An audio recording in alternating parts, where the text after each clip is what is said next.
नमस्कार, मैं हूं आपके साथ हेमंत कुमार। और पाकिस्तान में सिंधु जल संधि को लेकर के एक बार फिर से बौखलाहट साफ तौर पर दिखाई दे रही है और पाकिस्तान का रोना धोना लगातार जारी है। अब पाकिस्तान की जो पीपल्स पार्टी है पीपीपी, उसके चेयरमैन बिलावल भुट्टो जरदारी ने सिंधु जल संधि को सस्पेंड करने को लेकर के भारत को एक नई धमकी दी है। इससे पहले आपको याद है कि 2 दिन पहले ही पाकिस्तान ने यह कहा था धमकी देते हुए कि अगर हमारा पानी रोका तो हाथ काट देंगे। और उन्होंने ये भी कहा कि सिंधु जल संधि अभी भी लागू है, भारत इसे एक तरफा खत्म नहीं कर सकता है, क्योंकि ये पाकिस्तान ने सिंधु जल संधि पर एक बार फिर से भारत को धमकी दी है। पाकिस्तान के जलवायु परिवर्तन मंत्री जो है मुसादिक मलिक, वो कह चुके हैं कि अगर किसी ने पाकिस्तान के हिस्से का पानी रोकने की कोशिश की तो हम उन हाथों को काट देंगे। और उन्होंने ये दावा किया कि भारत पाकिस्तान के हिस्से के पानी को रोकना चाहता है। और अब एक और धमकी आई है। अब क्या धमकी आई है? अब आई है दरअसल पीपीपी के जो चेयरमैन है बिलावल भुट्टो जरदारी, उन्होंने सिंधु जल संधि को सस्पेंड करने को लेकर भारत को एक नई धमकी दे दी है। उन्होंने इस्लामाबाद में आयोजित एक कार्यक्रम के दौरान पाकिस्तान की परमाणु नीति का जिक्र किया, चेतावनी ये दी कि देश के जल अधिकारों को कमजोर करने की किसी भी कोशिश का राष्ट्रीय स्तर पर कड़ा जवाब दिया जा सकता है। कैसे दी? लेकिन पाकिस्तान की गीदड़ भभकियां कोई नई बात नहीं है। बार बार समय समय पर पाकिस्तान में जब भी बौखलाहट होती है वो इसी तरह की भाषा पर उतारू हो जाता है, इसी तरह की धमकियों पर उतारू हो जाता है। इस बार नया राग क्या अलापा है वो हम देखते हैं इस वीडियो में, क्योंकि इस्लामाबाद में एक कार्यक्रम का आयोजन हो रहा था, अंतर्राष्ट्रीय सेमिनार का आयोजन हो रहा था और यहां पर बिलावल भुट्टो संबोधित कर रहे थे। बिलावल भुट्टो ने सिंधु जल संधि रोकने के भारत के फैसले को पाकिस्तान की परमाणु नीति से जोड़ दिया। आपको हम ये बता दें कि भारत ने पिछले साल 22 अप्रैल को पहलगाम में जब आतंकी हमला हुआ, उसके ठीक बाद सिंधु जल संधि को सस्पेंड करने का ऐलान कर दिया था। और इसके बाद से ही पाकिस्तान में हाहाकार मचा हुआ है, कोहराम मचा हुआ है और वो अंतर्राष्ट्रीय समर्थन हासिल करने के लिए इस्लामाबाद में एक कॉन्फ्रेंस करवा रहा है। बिलावल भुट्टो ने ये गीदड़ भभकी इस बार परमाणु बम को लेकर के दी है, परमाणु हमले को लेकर के दी है, क्योंकि पाकिस्तान ने सिंधु जल संधि को लेकर के ये अंतर्राष्ट्रीय सेमिनार यहां पर आयोजित किया था। और इसमें बिलावल भुट्टो ने यह तर्क दिया कि इस विवाद को सिर्फ पर्यावरणीय या राजनीतिक के मुद्दे के रूप में नहीं, बल्कि राष्ट्रीय सुरक्षा और अस्तित्व से जुड़े मामले के रूप में देखा जाना चाहिए। पीपीपी के अध्यक्ष ने यह कहा कि पाकिस्तान का परमाणु सिद्धांत कुछ चरम स्थितियों के लिए है, जिसमें उसकी अर्थव्यवस्था और जलमार्गों के खतरे शामिल हैं, जिन्हें राष्ट्रीय अस्तित्व के मामलों के रूप में देखा जाता है। उन्होंने कहा कि पाकिस्तान की परमाणु नीति के मुख्य पहलुओं में से एक यह है कि देश की अर्थव्यवस्था का गला घोंटने या उसके जलमार्गों को बाधित करने की कोशिशें उन दुर्लभ स्थितियों में आती है जिनके बारे में पाकिस्तान ने कहा कि इनसे परमाणु जवाबी कार्रवाई हो सकती है। बिलावल भुट्टो ने आगे क्या कहा इस गीदड़ भभकी में, इस गीदड़ धमकी में, कि अगर पाकिस्तान की पानी तक पहुंच को सीमित करना परमाणु तबाही जैसी स्थिति पैदा करता है तो इस्लामाबाद को इसे अस्तित्व के लिए खतरा मानना चाहिए और इसके लिए व्यापक प्रतिक्रिया की जरूरत है। अब आप इस बयान से समझ सकते हैं कि पाकिस्तान में कितनी बौखलाहट है। जैसे ही भारत की तरफ से यह ऐलान किया गया था, उसके बाद से ही लगातार कुछ कर नहीं पा रहा पाकिस्तान, लेकिन वो सिर्फ बातें बड़ी बड़ी कर रहा है, वो धमकियां दे रहा है एक के बाद एक। हालांकि भारत जानता है और पूरी दुनिया जानती है कि पाकिस्तान की इस गीदड़ भभकी का किसी पर कोई असर होने वाला नहीं है, क्योंकि जो पाकिस्तान का चेहरा पूरी दुनिया ने देखा वो आतंक का चेहरा है, वो दोगलापंथी का चेहरा है। वो चेहरा एक बार फिर से पूरी दुनिया के सामने है कि कैसे आतंक परस्त मुल्क पाकिस्तान किस तरह की भाषा का इस्तेमाल कर रहा है। पाकिस्तान की परमाणु नीति क्या है, जरा इसे समझिए। और उन्होंने ये कहा कि अगर पाकिस्तान के जल स्रोतों का बंद होना परमाणु तबाही यानी कि न्यूक्लियर आर्मागेडन जैसी स्थिति पैदा करता है तो पाकिस्तान को इसे सिर्फ पर्यावरण के तौर पर, मुद्दे के तौर पर नहीं देखना चाहिए, बल्कि इसे पाकिस्तान के अस्तित्व पर हमले के रूप में देखना चाहिए। तो देखो ना, मना किसने किया? हम भी तो यही चाहते हैं कि आप पाकिस्तान के अस्तित्व के तौर पर इसे देखना सीखें। कम से कम आप अपना ये काला चेहरा जिसमें आतंकवाद छिपा है उसको पहचान पाएं। अगर किसी दिन आपने वाकई पाकिस्तान आईने में खुद को देख लिया तो आपको इतनी ज़्यादा शर्मिंदगी होगी कि आपको उसी सिंधु के चुल्लू भर पानी में डूब मर जाना चाहिए। और उन्होंने आगे यह भी कहा है कि इस यहाँ नहीं रुके हैं बिलावल भुट्टो जो है, वो आगे ये कह रहे हैं कि मिलकर के हम सैन्य जवाब देने की इस पर ज़रूरत है। पीछे देख लीजिए क्या हुआ था। जब आप इस तरह की बातें करते हैं तो आप क्या संदेश देते हैं, सबसे बड़ी बात यह है। लेकिन हालांकि भारत इसे सीरियसली नहीं लेता है। इस तरह की गीदड़ भभकियां हम लगातार पाकिस्तान बनने के बाद से देख रहे हैं, लेकिन पूरे मुल्क का सत्यानाश कर बैठा है पाकिस्तान। और आपको ये बता दें कि पाकिस्तान की परमाणु नीति क्या है, क्योंकि पाकिस्तान की परमाणु नीति को लेकर ये कहा जाता है कि विश्वसनीय न्यूनतम प्रतिरोध पर यह आधारित है, और अब ये पूर्ण स्पेक्ट्रम प्रतिरोध में बदल गई। इसका मतलब क्या है? इसका मतलब यह है, सीधा सीधा अर्थ यह है कि सीमित संघर्षों से लेकर के बड़े पैमाने तक होने वाले युद्धों पर तक हर स्तर के खतरे को रोकना, ये कहता है पाकिस्तान। लेकिन सिंधु जल संधि को लेकर के इतना बौखलाया हुआ पाकिस्तान क्यों है, इसे समझने के लिए आपको इसको समझना होगा कि सिंधु जल संधि पर पाकिस्तान कितना निर्भर करता है। क्योंकि पाकिस्तान की जो 80% कृषि भूमि है और अर्थव्यवस्था है, वो सिंधु नदी प्रणाली के पानी पर निर्भर है। और इस संधि के अनुसार पूर्वी जो नदियां हैं, जिसमें रावी है, ब्यास है और सतलुज, इनका पानी भारत के पास है। और जो पश्चिमी नदियां निकलती हैं, जिसमें सिंधु है, झेलम है और चिनाब है, इनका पानी पाकिस्तान को मिलता है। अब पाकिस्तान का ये आरोप रहा है कि भारत बांध और नहरों का निर्माण करके और हाइड्रोलॉजिकल डेटा शेयर नहीं करके उनके अधिकारों का हनन कर रहा है, जिससे उसकी अर्थव्यवस्था, ऊर्जा क्षेत्र खतरे में पड़ गए हैं। ये पाकिस्तान का मानना है। अब आप जरा इसको भी समझिए कि पाकिस्तान की परमाणु क्षमता क्या है इस वक्त, जो इतना पाकिस्तान जो है बढ़ चढ़ करके बोल रहा है, बार बार परमाणु हमले की धमकी दे रहा है। होने वाला इससे कुछ नहीं है। लेकिन आप ज़रा इसे समझिए, क्योंकि ये कहा जाता है, एक इंस्टीट्यूट है Stockholm international peace research institute, यानी कि SIPRI के मुताबिक परमाणु हथियारों की संख्या के मामले में पाकिस्तान अब 190 परमाणु हथियार भारत के पास है, उनसे पीछे हो चुका है। पाकिस्तान के पास कहते हैं कि लगभग 170 परमाणु हथियार है। अगर उन्होंने हमला किया तो इधर से मुंह तोड़ जवाब मिलेगा, और ऐसे जवाब मिलेगा कि पाकिस्तान अपना नक्शा नहीं पहचान पाएगा। तो इसलिए पाकिस्तान सिर्फ गीदड़ भभकी दे सकता है। सैन्य कार्रवाई की हो या फिर परमाणु धमकी की बात हो, परमाणु हमले की बात हो, उसके पास गीदड़ भभकी से ज़्यादा कुछ नहीं है। हथियारों के तौर पर देखिए, हम यानी कि भारत पाकिस्तान से कई गुना ज़्यादा आगे है परमाणु हथियार के मामले में। और ज़्यादातर परमाणु हथियार जो है पाकिस्तान के, वो हाईली एनरिच्ड यूरेनियम यानी HEU पर आधारित बताए जाते हैं। और तेज़ी से प्लूटोनियम का उत्पादन भी पाकिस्तान बढ़ा रहा है। हो सकता है कि भारत को इसलिए वो धमकी भरे अंदाज में गीदड़ भभकी दे रहा है कि उसे लगता है कि वो सक्षम हो गया है ज़्यादा, या फिर उसे लगता है कि सिर्फ इन धमकियों से भारत डर जाएगा। लेकिन भारत की ताकत को आप ज़रा समझिए।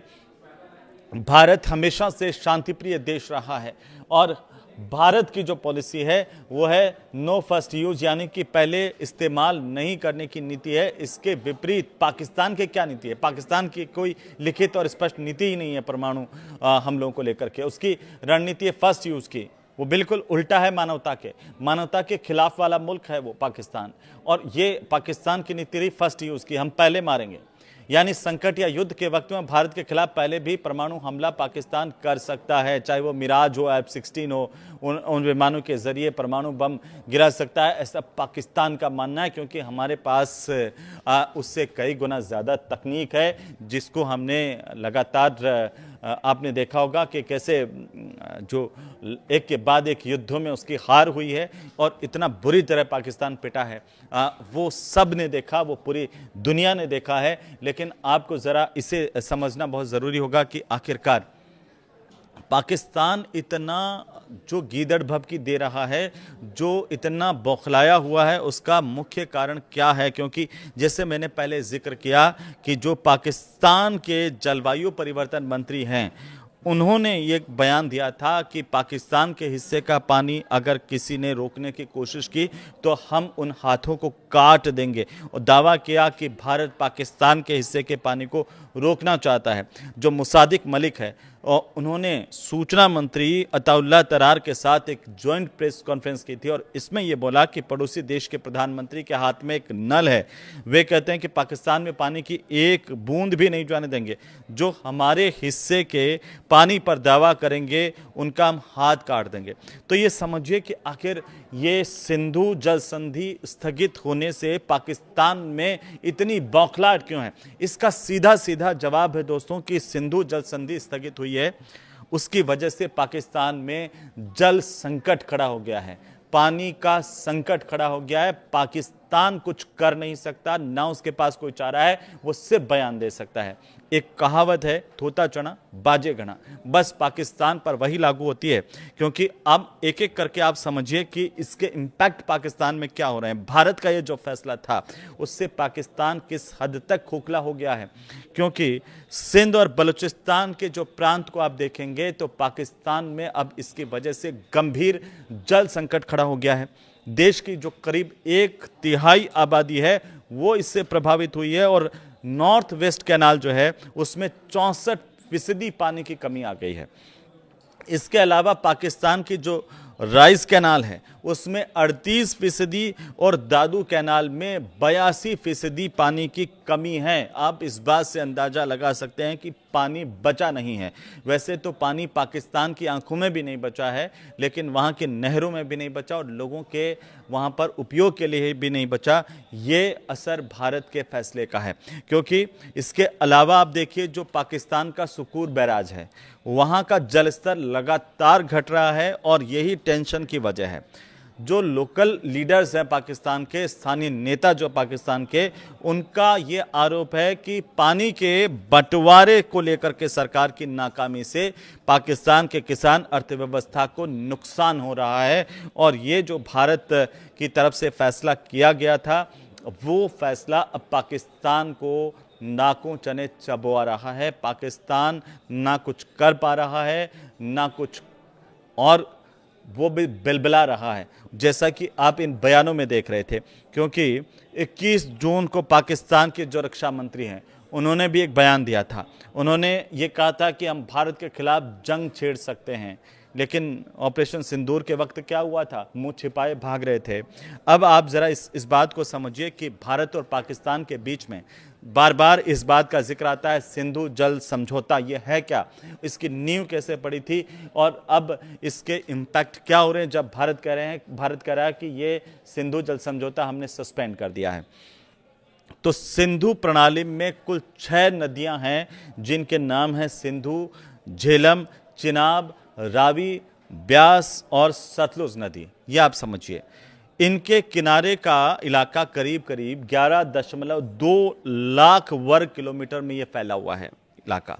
इसमें 47% जो ज़मीन है वो पाकिस्तान में आती है, और 39% के करीब ज़मीन भारत में, 8% की ज़मीन जो है वो चीन, और 6% अफगानिस्तान में भी इस पूरे किनारे की आती है। और इन सब देशों के करीब 30 करोड़ लोग इस इलाके में रहते हैं। 1947 में जब भारत और पाकिस्तान के बंटवारे से पहले पंजाब और पाकिस्तान के सिंध प्रांत में के बीच में नदियों के पानी को लेकर के ये बंटवारा हुआ था, और झगड़ा यहीं से शुरू हुआ।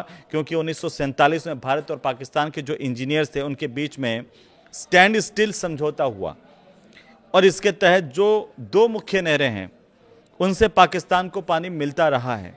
यह समझौता 21 मार्च 1948 को हुआ था, और 1 अप्रैल 1948 को जब यह समझौता लागू हुआ, और इसे लेकर के कई तरह की चर्चाएं हो रही थी, और उसके बावजूद जब ये लागू नहीं रहा तो भारत ने दोनों नहरों का पानी उस वक्त रोक दिया था, और इससे पाकिस्तान के जो पंजाब प्रांत की 17 लाख एकड़ की जो जमीन है उस पर खेती पूरी तरह से बर्बाद हो गई थी।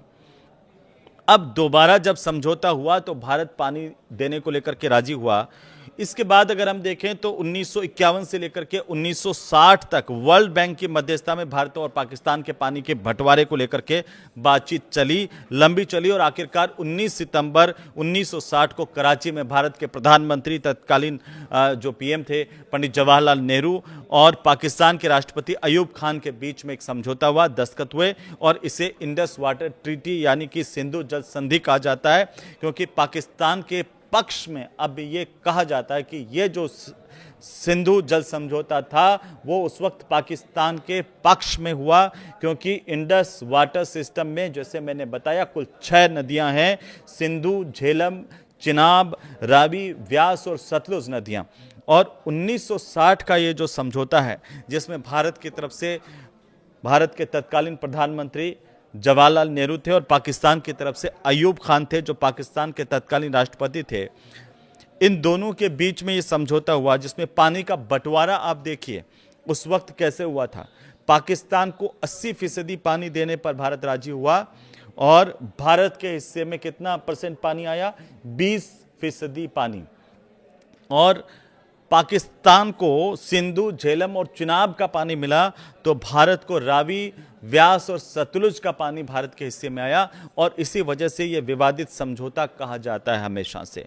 अब सिंधु जल समझौता जो स्थगित किया नरेंद्र मोदी सरकार ने, उसका इम्पैक्ट क्या हुआ, जिससे मैंने आपको बताया था कि 90% से ज़्यादा ज़मीन जो है 4.7 करोड़ एकड़ इलाके में सिंचाई के लिए जो पानी है वो सिंधु नदी प्रणाली से ही मिलता है पाकिस्तान को। और पाकिस्तान की नेशनल इनकम में एग्रीकल्चर सेक्टर को अगर हम देखें तो इसकी हिस्सेदारी है करीब 23% की।